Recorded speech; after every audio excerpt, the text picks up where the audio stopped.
Isa sa mga pinaka-favorites. Favorable ni Sanji yan eh.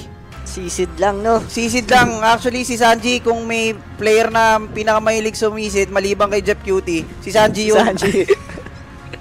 ito yung pangalawa. Hindi, panguna pa rin si Jeff Cutie eh. Oo. Actually, pangatlo si Sanji. Pangalawa si Kiluwas eh. Ayun.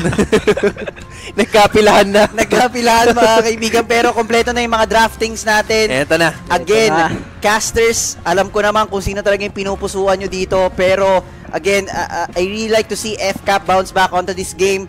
And then, kita naman natin na talaga nagfanning na si Kyle TZ. Kumbaga, ito na yung pinaka last line of defense ng FCAP. So, we're now heading on to our game. Casters, take it away. Let's see, will the Team Liquid finishes this off with a 2-0 o FCAP? Makakatungtong pa ba sila sa ating game number 3? Malalaman natin yan mga kaibigan.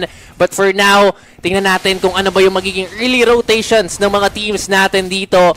Especially for Kyle TZ na alam naman natin na usually yung mga Fanny, pagpatak ng level 2, pagkuha ng purple buff, rekta agad bakbakan yan. Tingnan natin kung ganun ba yung magiging playstyle dito ni Kyle TZ. Kaso nga lang iba yung ginawa dito ni Kyle TZ. Una ko lang nakita na red buff yung inuwan niya. Hindi siya nagmamadali sa kills. Parang gusto niya muna mag-level 4. Easy lang muna tayo kasi alam natin yung kakayanan ng Team Liquid kapag ginawa niya yun eh. Pwede pa rin siyang ma-counter. Meron dyan si Mino.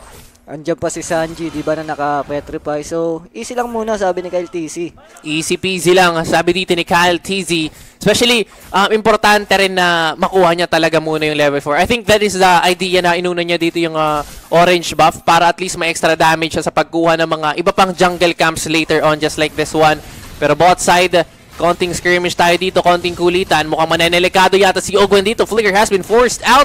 Flap TZ naman, a change target naman ngayon para sa side ng TLPH. Though, damage not gonna be enough for this time kasi wala pa naman kasing mga items yan. Kalma muna dito, pero teka lang. Medyo delikado din si Carl TZ. Ipipilit niya ba to? Sanford nasa bandang likod, pero first blood will be taken by FCAP. Talagang bawing-bawi. Bawing-bawi. Medyo nagkamali doon si kuya mo Carl TZ kasi nakita niya si Sanford na nag-back na. Tapos biglang dumating pa dito si Pew. Wala siyang sagot doon. May na-frozen nga lang doon, nanigas yung Carl TZ natin. Pero tingnan natin this time, okay itong mga ganitong early para side ng FCAP, knowing na kailangan nilang makabawi ngayong game number 2 if they want to proceed sa ating game number 3. Pero take note, nandito na yung ating unang pagong. Nagkakapwestuhan ang dalawang teams natin. Few Ogwen sa kabilang banda, JP Carl TZ. Pero teka lang, may pasok yata ang gagawin dito. Frigid Glacier na ilapag na nga rin. Flicker, naku, napilitan. Pero yung ating turtle makukuha pa rin dito ng side ng Team Liquid PH. At si Flap TZ talagang mamasuhin na lang si Sanji for a kill. A quick 2-0 this time para sa side ng Falcons AP Bren. Sila naman yung unang nakakuha ng 2 kills. Nakita ko yung ginawa doon ni Sanji. Hindi niya pinatay si Pew doon na kaya niya nang patayin. Hinintay niya talaga si Kyle TZ. Kaso nga lang, hindi siya nagtagumpay doon sa plano niya. Kaso, at this time, quick kill coming from Ogwen. Talagang nahampas naman ang bato sa kabilang panig. Pero this time around, Team Liquid PH medyo conservative sila actually for this game number 2. And Falcons AP, Brenda man natin na yung gigil nilang bumawi para dito sa game number 2 natin. They are more proactive when it comes to fights, when it comes to objective taking. Talagang naikipag-contest na sila dito against the side of TLPH. Nilalabanan na nga nila dito yung aggressive ng Team Liquid kanina nung game 1. Kaya ituloy lang nila siguro to yung gantong galawan nila. Medyo si Ogwen nakikita natin na nagbi-vision lang. Vision lang, muntik pang mabigyan. Pero Carl TZ against Kyle. Labanan ng TZ Brothers mga kaibigan. Pero sino ang magwawagi? Cable out pa nga doon si Kyle TZ. Parehong low HP yung dalawang junglers natin. Pero after all those, wala pa rin naman napabagsak sa dalawang teams natin. So still 3-0 tayo sa ating talaan. And really game, parang maganda yung timplang ngayon ng Falcons AP Bren. Medyo walang ginagawa pa dito yung Team Liquid. Wala pa sila masyadong ma-protection. Parang hinihintay muna nila mag-call si Carl TZ na kaya na natin pumalag. Oops, pero teka lang, mukhang iba ang call ng Falcons AP Bren. Parang kanina pa nila kayang pumalag Kaya Kyle TZ, with cables, naispatan nga doon si Carl TZ, and just in time kasi, on the way na rin kasi yung pangalawang objective natin. Medyo mahuhuli ng panandalian dito si Carl TZ towards this turtle take. Pwede itong i-burst down ng Falcons AP Bren if they want to, pero pinestuhan na rin kasi dito ng TLPH natin. Siguro magiging may, may hila, pero may no one's fury naman sa kabilang banda. The answer coming from Daddy JP. Meanwhile, the cables are in. Kanino nga ba mapupunta ang unang kill?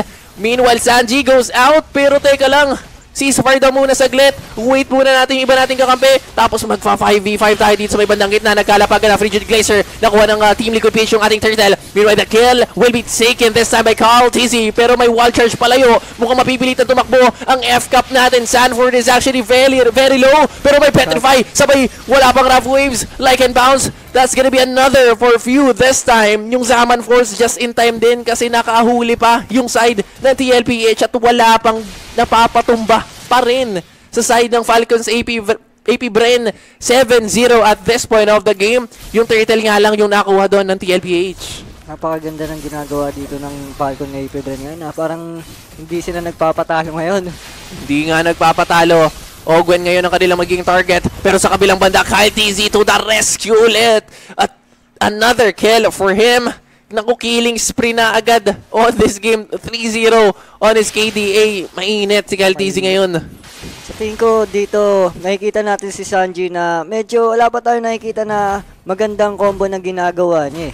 Kaya kailangan niya lang na pumeso dito na maganda at humuli ng kung sino man yung dapat hulihin niya. Lagi siyang nakikita kasi ni Ogwen Nabivision siya Oh man, parang kumbaga sa labanan ng vision, si Ogwen kasi matapang kasi bato siya Alam niya nga kaya niya saluhin yung mga damage na ibibigay ng TLPH natin. And kung papansinin mo, tingnan mo yung tapang niya na-evade niya lang yung Petrify doon na naman gagaling kay Sanji, pero Rough Waves may kakasana nga.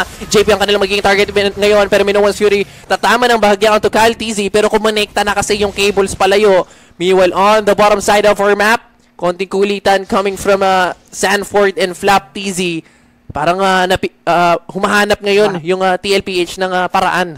Humahanap sila dito ng paraan. Tapos nakikita natin si Kyle TZ na grabe yung ginagawa niya, Parang gusto niya na talaga ng Game 3. Ayaw niya dito ng 2-0. Ayaw ng 2-0. Kaya na naman ito. Pero may cut-through doon. Sabay kill na naman on to JP. Talagang hinihiwa-hiwa na yung baka dito sa side ng TLPH. At ngayon, another objective is for the taking. Falcons AP Bren are looking good onto this next one.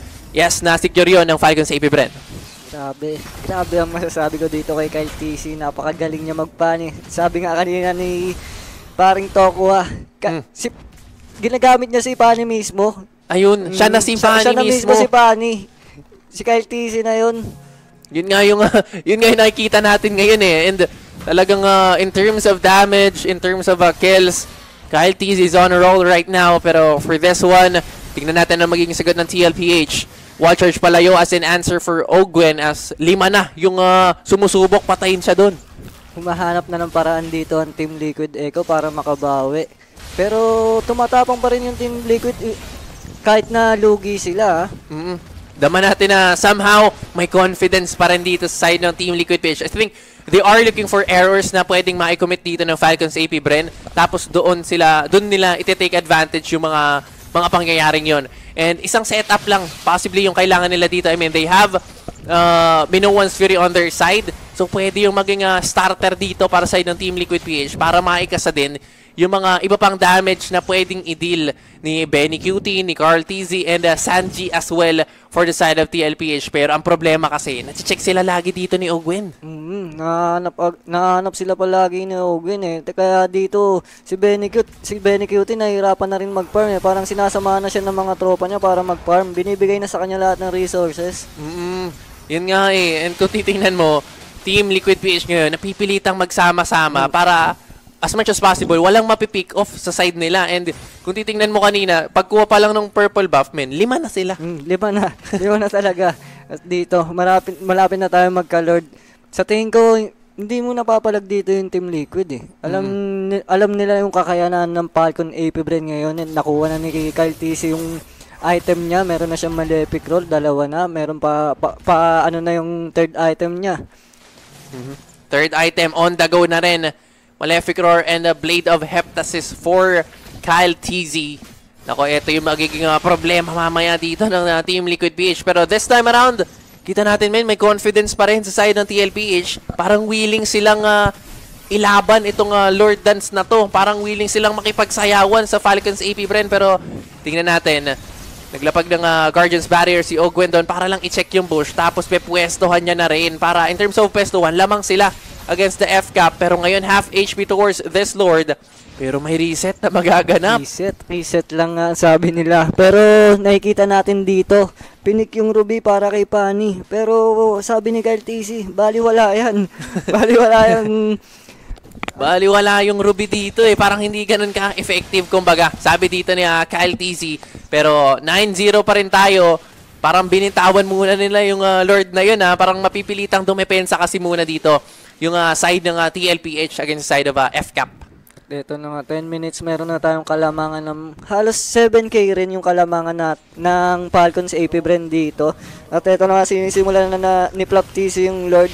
Kasi nga, lamang na sila Parang kailangan na nila makuha yung Lord dito tapos hintayin nila pumalag yung Team Liquid Kailangan nga nilang hintayin pumalag yung Team Liquid. Alam ng FCAP na team fight yung pwedeng magbigay sa kanila ng panalo dito Isang malupit na team fight lang ang hinihintay ng FCAP dito for them to unleash the win para dito sa game nito. Pero for the side of Team Liquid, same goes with them. Pero teka lang, Daddy JP dito, medyo half HP na siya. Sanford tries to go in. Pero nako, kailangan mag-ingat ng mga teams natin dito. Parang nagkakapaan lang talaga. Kanina pa parang 2 minutes na sila dito sa my Lord. Ito talaga yung Lord Dance. Lord Dance dito sa Pinas ang nangyayari. ito yung Lord Dance ng mga Pinoy. Ganito katagal. Ultimate Showdown ang magiging kwento dito. Pero as of now, half HP ulit yung Lord. Tingnan natin, itutuloy ba to kasi half HP din si Carl TZ. Paggamit siya ng Swerve Alpha palayo dito. Pero Ogwen, nakapwesto rin dito. Who's gonna be their target? Ogwen, medyo delikado na yung buhay. Pero si Sanji din medyo low. Binuwas Fury sa may bandang gitna. Nahuli dito Super Marco.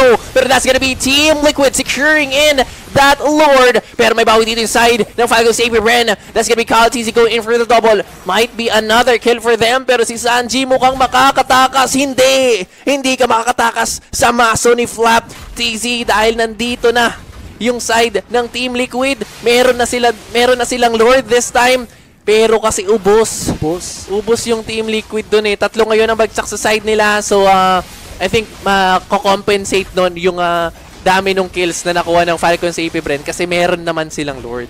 Tama ka nga dun at ito. Sa tingin ko, kaya na nila to pilitin kasi wala pa masyadong item dito sila.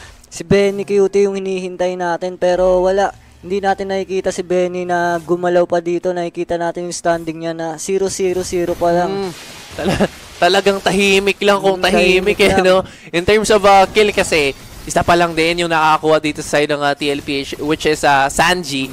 Pero aside from them, parang nahihirapan silang makahanap ng magandang positioning dito for a setup na manggagaling kay JP. And this time, tingnan natin kung anong gagawin ng Team Liquid PH. I was actually thinking na yung Lord take na yon pwedeng makuha pa ng Team Liquid PH yung mga kills. Pero after kasi nung setup ni JP, napilitang umatras na rin yung membro ng TLPH kasi alam nila na medyo egol sila in terms of item. Eagles nga sila doon pero napaka-disiplina ng pinapakita ng Falcons AP Bren ngayon Parang hindi sila masyado nagko-commit kahit na sobrang lamang na nila, di ba? Tapos nakikita natin nga na si TC nahihirapan siya na pumesto sa mga team fights natin kasi nga si Ogwen, lagi niya nawa-wild charge yung dapat niya i-wild charge as much as possible, yung mga squishy heroes o yung mga kailangan talagang matamaan ng wild charge. Yung at least brief stun or brief CC lang na manggagaling dun sa wild charge. Pasok na pasok dito kay Ogwen and once na siya naman yung mamiligro, kunyari may hila dito coming from Sanford, may Petrify coming from Sanji, na ginagamit niya rin yung wild charge para makatakas. So at least, hindi na bibigyan ng pwesto dito yung side ng Team Liquid para makakuha ng kill even against Ogwen na talagang nang mamama sa area dito ng TLPH. Ang dami nga nilang ginagawa kanina na tinatry nila palagi patayin si Ogwen kaso nga lang nasasagot lang sila ni Ogwen na sinabi mo nga na wild charge kapag hinabol pa siya. Meron pa nga siyang flicker dito. Kaya medyo nabobosit yung galaw ng Team Liquid. Dahil kay Ogwen. Nako, si Ogwen talaga ang isa sa nagpapahirap ngayon side ng Team Liquid PH. Parang ginagangster niya na lang eh. Yung TLPH dito, alam niya nga, kaya niyang isustain. Pag namiligro, may wild charge palayo. Tapos meron pang anti-CC coming from that passive. Pero this time around, Luminous Lord na to. Kilowash.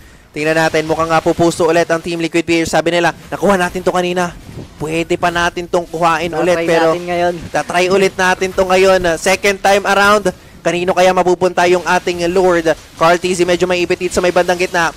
Napagamit pero nahuli na lang ng penalty zone. Flap TZ is up against 4. Pero to the rescue naman ng kanyang magiging mga kakampi. Carl TZ is down as of this moment. Minuan's Fury will connect on to 1. Pero nako, ang call ng TLPH, uwi Buna. Nakikita natin sila. Napakaganda ng ginawa ni Flap dito. Surprise flicker para sa dalawa. Men, akala mo yung penalty zone sakto lang dun sa range ng Spear of Alpha palayo, pero in-extrahan niya pa. He goes in for an extra mile kumbaga dito para kay Flap TZ para lang mahuli yung dalawang miyembro ng TLPH. And with that, Luminous Lord secured by the Falcons AP Bren. Naku, may bunggo dito pero mukhang sasayaw na si Super Marco. Akil, Sanford is down pero hindi pa tapos. Si Super Marco napilitang umuwi ulit sa base yung side ng TLPH as the side of Falcons AP Bren are knocking on their doors. Yung Team Liquid naman, si Benny Cutie nakikita natin is hindi siya nakakapalo. Parang sobrang ingat niya, hindi na nagagamit yung item niya. Kasi meron na siyang 4 item eh. So, hindi pa nila natatry na kapag first kill si Benny, kung ano yung mabibigay niya na damage. Kasi lagi lang siyang play safe. Ayaw niya pa eh. Oo, men. Parang kumbaga, nagdadalawang isip pa siya kung game na ba, men. Laban na ba natin to? Pero this time Maranwang wala silang magiging choice kundi laban na to. Naglapag na ulit ng Zaman Force. Frigid Glazer will take out 1. JP is down pero naku yung sayaw ng isang Harif talagang makati. At this point of the game, Carl TZ is down as well at dalawa na lang ang mapipilitan dumepensa at ang AP Bren kukuhain ang game number 2.